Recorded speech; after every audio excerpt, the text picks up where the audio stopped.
Welcome to the Slop Temple. We pray this video helps.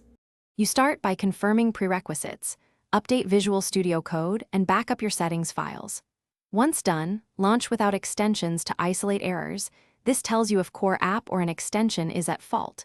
You should check disk space and OS compatibility because mismatches cause crashes. Next, open the integrated terminal and try a simple command to confirm shell integration. If the app still misbehaves, note error messages. They guide the next diagnostic steps and save time versus blind guessing. Once you've isolated the problem, reproduce it with verbose logging. Run code with disable extensions and check the output. If logs point to corrupted user data, rename or move the user settings folder to force a clean profile. This often fixes persistent UI or extension state errors.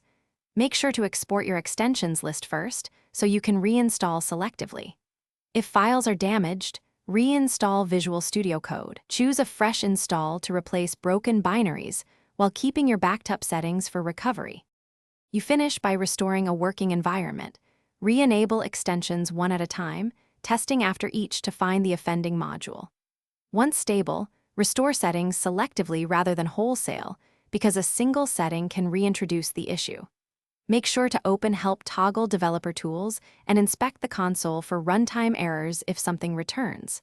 If problems persist, clear the extension cache and retry reinstalling the troublesome extension. This targeted approach saves hours versus sweeping reinstalls.